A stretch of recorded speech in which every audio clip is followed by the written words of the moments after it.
Assalamualaikum warahmatullahi wabarakatuh. Perkenalkan, nama saya Dharma Mustafa Diana Kurniawan dengan nama medis Cryptococcus neoformans. Saya berasal dari tribu 11 mikologi dan juga saya berasal dari keluarga 4 ribosom.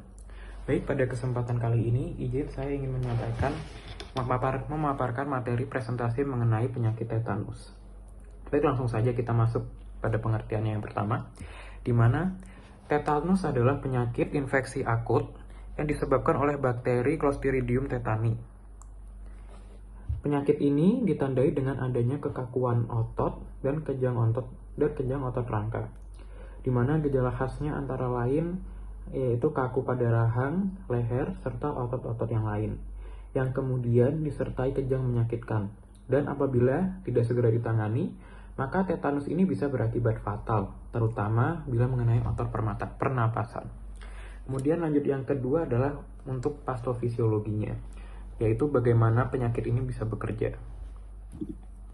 Bagaimana penyakit ini bisa bekerja? Yang pertama adalah karena bakteri Clostridium tetani ini biasanya masuk melalui luka, di mana di dalam tubuh bakteri ini menghasilkan tetanospasmin, yaitu racun yang menyerang sistem saraf pusat.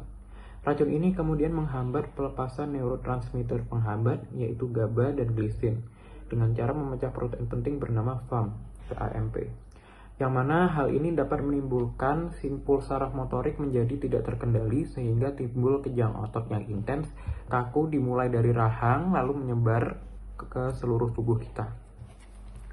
Kemudian lanjut yang ketiga, yaitu adalah untuk pencegahan.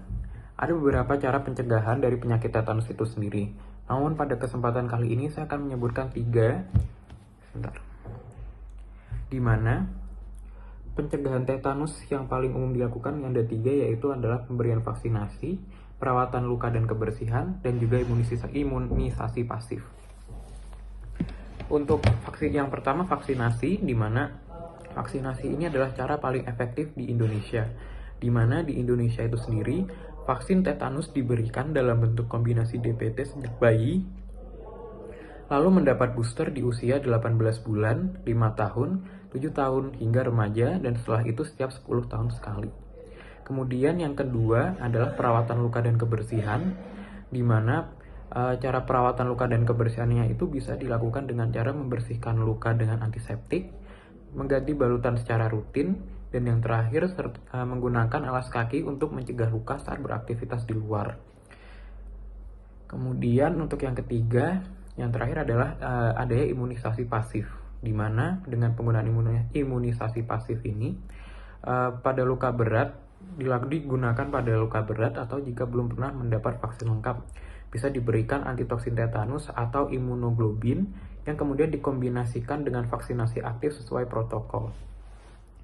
Kemudian yang terakhir adalah laporan data kasus di Indonesia, di mana berdasarkan data baru pada tahun 2023 dilaporkan terdapat 14 kasus tetanus di Indonesia, yang mana pada 2024 prevalensinya itu menurun jadi sangat rendah.